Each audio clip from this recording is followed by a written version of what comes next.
우리가 이 땅을 살아가면서 어떤 행동을 할 때에는 그 행동에 대한 분명한 목적이 있습니다. 그런데 지금 당장의 어떤 목적이 최종의 목적이 아닐 경우들이 있죠. 또 다른 어떤 최종의 목적을 위해서 나아가는 하나의 행위일 수도 있다라고 하는 것입니다. 우리가 과거에 그런 이야기 많이 하지 않았습니까? 아이가 태어나면서부터 이제 공부를 시작하죠. 왜 공부를 잘해야 됩니까? 좋은 대학을 가기 위해서. 도대체 왜 좋은 대학을 가려고 하죠? 좋은 직장에 취직하려고. 그럼 좋은 직장에 취직하려고 하는 이유는 무엇입니까? 좋은 배우자 만나서 아름다운 가정, 행복한 가정을 이루기 위해서. 이렇게 쭉 가다가 결국은 나중에 어떻게 됩니까? 결국은 죽겠죠. 이게 결국은 목적 아니겠습니까? 최종의 종착지입니다. 그런데 결국은 그렇게 열심히 일을 하고 공부를 하고 최선을 다해서 살아가는 이유는 어떻게 보면 다른 모습으로, 다른 모양으로 그 어떠한 삶을 목적을 이루려고 하는 방향도 있겠지만 많은 사람들은 보통 행복해지려고 그런 일들을 하는 것입니다. 좋은 대학에 가는 이유도 행복해지기 위해서, 좋은 직장을 잡고자 하는 이유도 행복한 가정을 이루기 위해서, 좋은 배우자도 결국은 행복한 가정을 이루기 위해서 만나려고 하는 거다라고 하는 것이죠.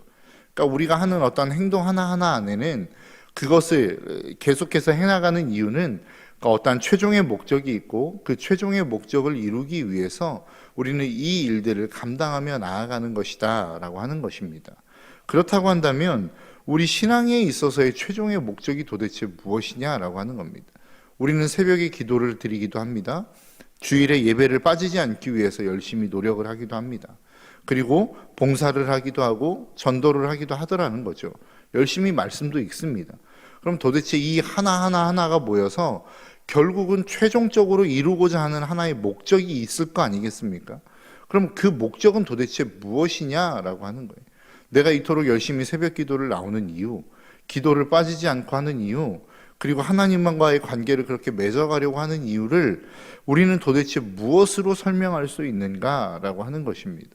오늘 본문은 그 이유를 오늘 본문 43절은 이렇게 이야기합니다. 못된 열매 맺는 나무가 없고 또 좋은 열매 맺는 못된 나무가 없느니라. 그러니까 우리가 이렇게 열심히 신앙생활하고 예수 그리스도 안을 찾고 그 예수 그리스도 안에 붙어 있으려고 하는 이유는 오늘 본문의 말씀에 따르자면 좋은 나무가 되기 위함이다라고 하는 것입니다. 좋은 나무, 최종적으로 좋은 나무, 오늘 본문에서 이야기하는 45절의 표현으로 이야기하자면 선한 사람이 되는 것, 이것이 우리의 삶에, 우리의 신앙생활의 최종 목적이 되어야 된다라고 하는 것이죠. 그렇기 때문에 우리는 열심히 기도도 하는 것이고 헌금도 하는 것이고 봉사도 하는 것이고 시간을 들여 우리의 삶을 하나님 앞에 드리며 나아가는 것이다 라고 하는 것입니다.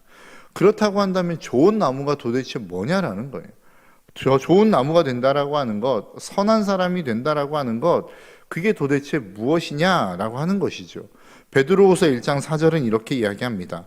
이로써 그 보배롭고 지극히 큰 약속을 우리에게 주사 이 약속으로 말미암아 너희가 정욕 때문에 세상에서 썩어질 것을 피하여 신성한 성품에 참여하는 자가 되게 하려 하셨느니라. 그러니까 하나님이 결국은 우리에게 약속을 주셨단 말이죠. 그 약속을 주신 이유는 이 세상의 정욕 때문에 썩어질 것에 우리의 시간과 우리의 물질과 우리의 삶을 낭비하지 않기 위해서 우리에게 약속을 주셨다라는 거예요. 그러면 그렇게 시간을 썩어질 것에 우리의 것들을 낭비하지 않고 그러면 우리를 하나님께서 가꾸어 가고 만들어 가시려고 하는데 만들어 가시고자 하는 모습이 무엇이냐라고 했을 때 그것은 신성한 성품에 참여하는 자로 우리를 만들어 가기 위함이다라고 하는 것입니다. 이것을 개역 한글판에서는 뭐라고 표현하고 있냐면 신의 성품에 참여하는 자다라고 이야기합니다. 그리고 현대인의 성경에 보면 하나님을 닮아가는 자, 이러한 자로 하나님이 우리를 만들어가기 위해서 우리를 부르셨다라고 이야기합니다. 그러니까 하나님도 우리를 부르시고 끊임없이 약속을 주시고 끊임없이 하나님의 뜻대로 우리를 이끌어 가시는 이유는 뭐냐면 그분의 성품과 그분의 인격과 그분의 삶을 우리가 닮아가게 하기 위해서 하나님은 우리를 부르고 계시는 것이고 우리를 끊임없이 만들어가고 가꾸어가고 계시는 것이다 라고 하는 것입니다. 그러니까 오늘 본문에서 이야기하는 좋은 나무, 착한 사람, 선한 사람이 된다라고 하는 것은 다른 의미로 이야기하자면 하나님과 같은 자, 하나님의 성품을 담고 하나님의 인격을 닮은 자로 성장해 가는 것, 이것이 우리의 신앙의 목적이라는 것입니다. 그래서 우리가 성경을 읽을 때에도 왜 성경을 읽습니까? 그분이 도대체 어떠한 성품을 가지고 어떠한 인격으로, 어떠한 삶의 모습으로, 어떠한 가치관으로 이 땅을 살아갔는지를 배우기 위함이라는 거예요. 기도는 왜 합니까? 내가 이 땅을 살아보니까 그분의 성품대로 살아가는 게 녹록치 않아요. 녹록치 않은 게 아니라 불가능한 것입니다. 이웃을 사랑하라, 어제 본문의 말씀에서 내 원수를 사랑하라, 가능한 일입니까? 불가능한 일이죠. 그러니까 그분의 성품이 우리의 삶 가운데 부어지지 않으면, 그분의 인격이 우리의 삶 가운데 채워지지 않으면 이거는 불가능한 일이라는 거예요. 근데 많은 그리스도인들이 늘 관심 갖는 게 무엇입니까? 열매에 관심이 있어요. 내가 저 사람에게 정말로 어떤 따뜻한 말로 대화하고 있는가? 아니면 내가 저 사람에게 구제의 일들을 하고 있는가? 내가 지금 예배의 자리는 빠지지 않고 잘 참여하고 있는가? 무엇을 위해서 이 일들을 하고 있는지에 대한 생각은 없이 정말로 내가 그 어떠한 주어진 하나하나의 행동, 이렇게 하면 신앙생활을 잘 하고 있는 것이라더라 라고 하는 그 한 가지 한 가지를 어떻게 보면 수행하기 위한 그러한 신앙생활을 하고 있는 것은 아닌가라고 하는 생각을 해봅니다. 큐티해서 큐티해야죠. 근데 왜 도대체 큐티를 하냐는 거예요. 새벽 기도를 나왔습니다. 그럼 도대체 왜 새벽 기도를 지금 하고 있느냐라고 하는 거예요. 무엇을 위해서 지금 우리는 이 일들을 하고 있는가라고 하는 것입니다. 오늘 본문의 성경에서 이야기하는 것은 좋은 나무가 되기 위해서, 베드로후서의 말씀을 빌리자고 한다면 우리가 하나님의 성품을 닮아가기 위해서 우리는 지금 이 일들을 하고 있는 것이다 라고 하는 것입니다. 그분의 성품을 닮아가면 어떻게 된다라는 거예요? 그 행동이 나온다는 겁니다. 내가 하고 싶지 않아도, 의도하지 않아도 그 일들이 우리의 삶 가운데 몸에 배고 그분의 인격이 우리의 삶 가운데 채워지면 우리의 삶 속에 내가 하고 싶지 않아도 주님의 뜻을 살아가게 되어진다라고 하는 거예요. 오늘 보면 46절부터 49절까지의 말씀이 그거 아닙니까? 내 말을 듣고 행하는 자는 그 집을 반석 위에 짓는 것과 같다라고 이야기하는 것이죠. 그것이 우리의 삶이 추구하는 바라는 겁니다. 그런데 정말로 재미있는 것은 무엇이냐면 어떠한 행동을 하는 것, 하나님이 말씀하시는 그 행동을 하는 것, 그것 너무나도 중요하다라는 겁니다. 오늘 본문은 우리의 삶이 흔들리는 이유는 주님의 말씀을 듣고 행하지 않기 때문이라고 이야기합니다. 여기에서의 핵심이 무엇입니까? 주님의 음성을 듣는 것입니다. 그리고 그 음성대로 행하는 것입니다. 내 맘대로 행한다고 해서, 내가 열심을 낸다고 해서 그것이 하나님의 말씀 가운데 반석 위에 그 주추를 놓는 것과 같지 않다라고 말씀하고 있는 거예요. 여러분, 우리가 지금 행하고 있는 어떤 행위들, 교회에서 열심을 내고 있는 이 열심이 무엇을 근거로 하고 있는 열심이냐라고 하는 것입니다. 하나님의 말씀을 근거로 하고 있는 것인가? 아니면 우리의 전통과, 아니면 우리가 지금까지 해왔던 하던 대로의 모습으로 열심을 내고 있는가라고 하는 것입니다.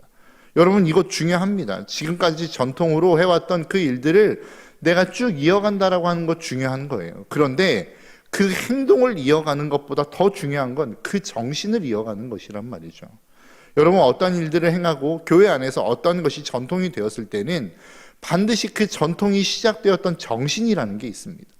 그 정신이 왜 시작되었는지, 무엇을 위해서 이 일들을 하게 되었는지, 이것이 너무나도 중요하다라는 거죠. 그런데 그 정신을 잃어버리고 행위만 남아있는 것, 이것을 하나님은 질타하시지 않습니까? 대표적인 인물이 누구입니까? 바리새인들입니다.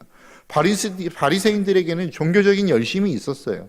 종교적인 행위가 있었단 말이죠. 금식도 하고 구제도 하고 하나님을 향한 어떤 제사도 드리고 수없는 종교적인 의식들이 그들 가운데는 있었어요.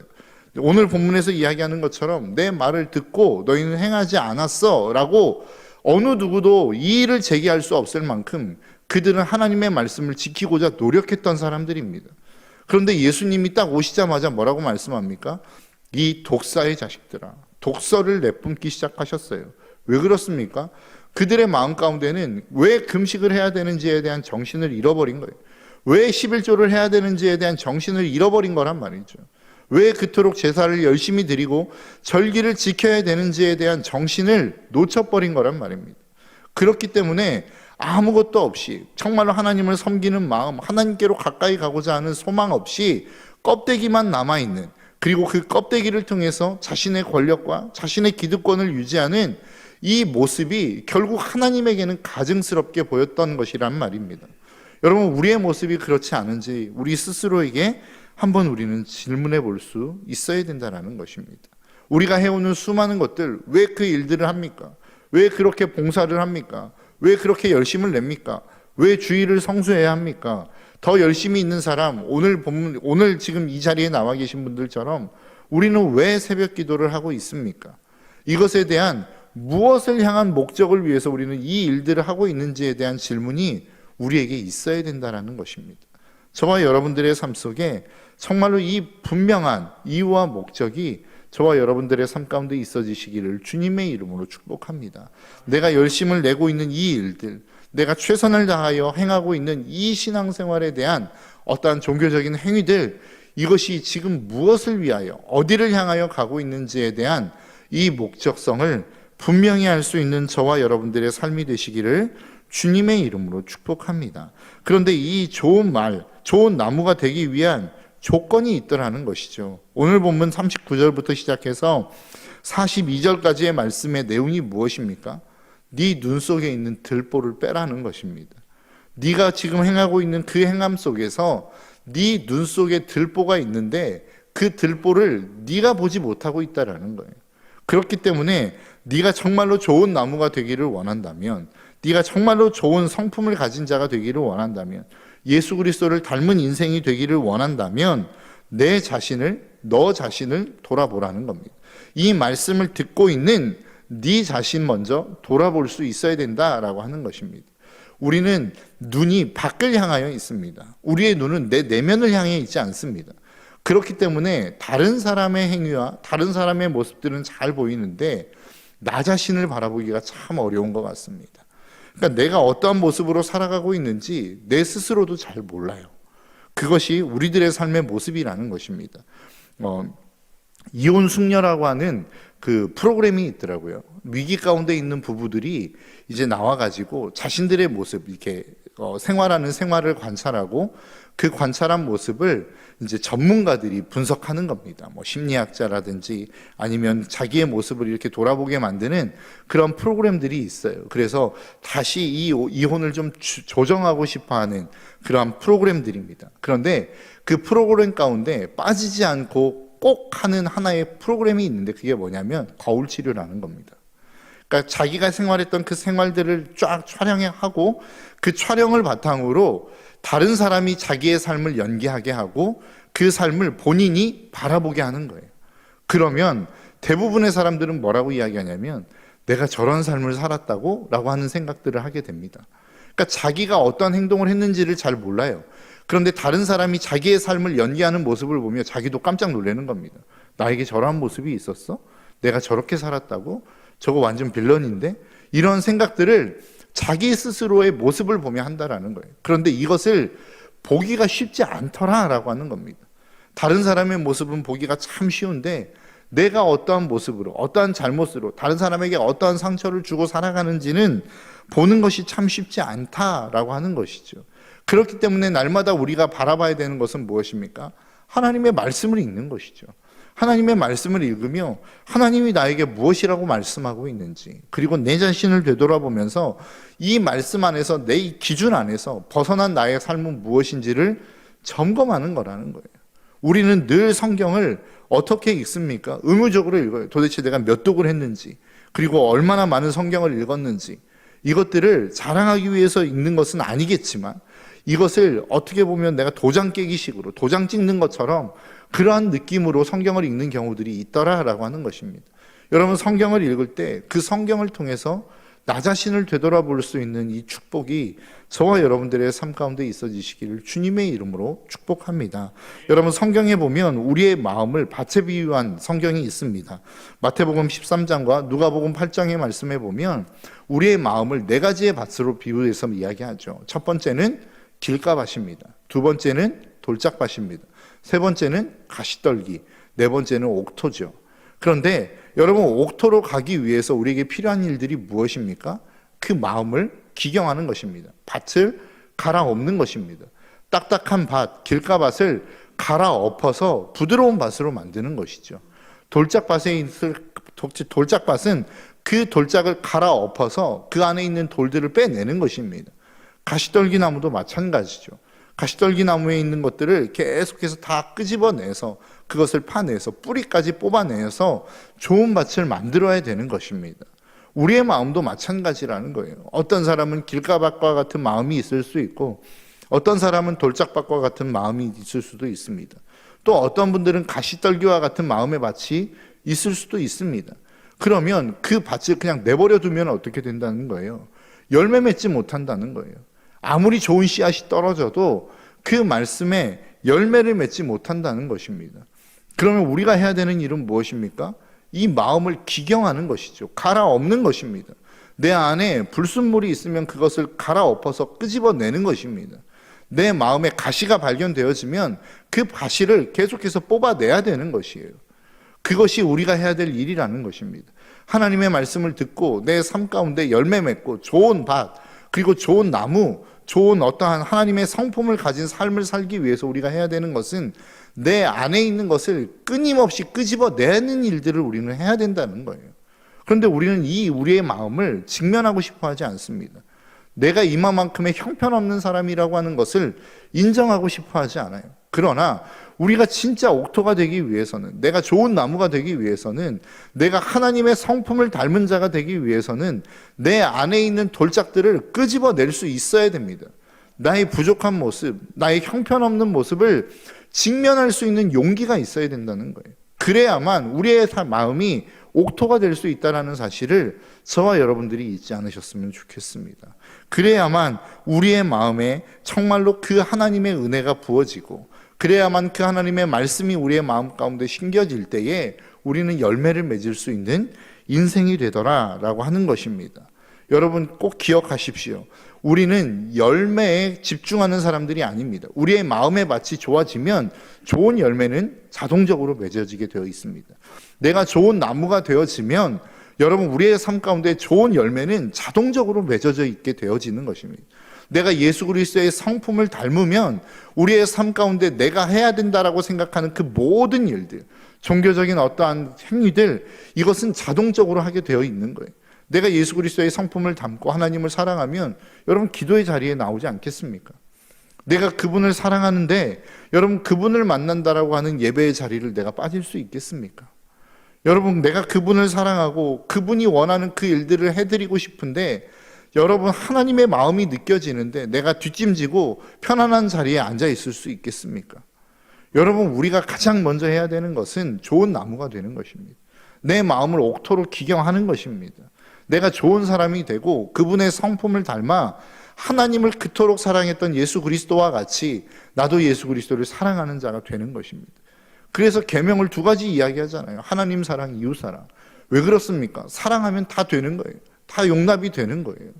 무엇을 해도 그들을 받아들여 줄 수 있는 것입니다. 제가 늘 말씀드리고 많이 예를 들지 않습니까? 저희 막내 아들이 맨날 사고 칩니다. 하지 말라는 것 계속 합니다. 그럼에도 불구하고 사랑하기 때문에 그것들을 다 받아들여 줄 수 있는 것입니다. 여러분 우리의 성도들을 보면 좋지 않은 모습들이 발견되어질 수 있어요. 부족한 모습들이 나타날 수 있어요. 그런데 그게 문제가 되는 이유가 뭐예요? 사랑하지 않기 때문 아닙니까? 사랑한다면 그 모든 것들이 다 덮어질 수 있는 것입니다. 사랑한다면 그 모든 것들을 다 수용할 수 있는 것입니다. 그리고 아름다운 마음으로 그 사람이 정말로 사랑한다면, 그 사람을 정말로 옳은 길로 인도하고 싶다면 그 사랑의 마음을 담아 조언할 수 있는 것이죠. 그런데 사랑의 마음이 없으니까 어떻게 되는 거예요? 언제나 늘 비난하고 비판하고 정죄하게 되는 모습이 우리의 삶 가운데 생겨나는 것 아니더냐라고 하는 것입니다. 여러분 우리의 마음과 우리의 생각과 우리의 삶을 다시 한번 되가꾸어 갈 수 있는 저와 여러분들의 삶이 되시기를 주님의 이름으로 축복합니다. 여러분 우리는 완벽한 사람들이 모인 공동체가 아닙니다. 부족한 사람들이 모여 있고 연약한 사람들이 모여 있는 것입니다. 실수할 수 있습니다. 그리고 그 실수에 대해서 바꿔줄 수 있는 조언들이 분명히 있을 수 있죠. 그러나 그것을 사랑의 마음을 담아 하나님의 인격을 닮아 그것들을 행할 수 있는 저와 여러분들의 삶이 되시기를 주님의 이름으로 축복합니다. 여러분, 마지막으로 한 가지만 더 말씀드리고 마치려고 합니다. 김창옥 교수가 강연하면서 그런 이야기를 참 자주 합니다. 어머니들이 요즘에 이렇게 갈등에 대한 이야기들이 참 많지 않습니까? 부부 간의 갈등도 참 많고 부모와 자식 간의 갈등도 참 많아요. 그러면 그 강연에 나오는 사람들이 대부분 문제를 안고 나옵니다. 이러이러한 문제가 있습니다. 강사님이 좀 해결해 주십시오. 이런 문제를 가지고 나오면 막 이렇게 설명을 해요. 이야기를 하면서 많이 하는 이야기 중에 하나가 뭐냐면 오늘날 많은 사람들이 옳은 이야기를 한다는 거예요. 근데 옳은 이야기를 기분 나쁘게 한다는 겁니다. 그러니까 문제가 생긴다는 거예요. 옳은 이야기를 기분 좋게 하면 우리는 보통 그것을 무엇이라고 이야기합니까? 매너라고 이야기합니다. 그 매너를 갖추어 이야기하면 충분히 알아듣는다는 거예요.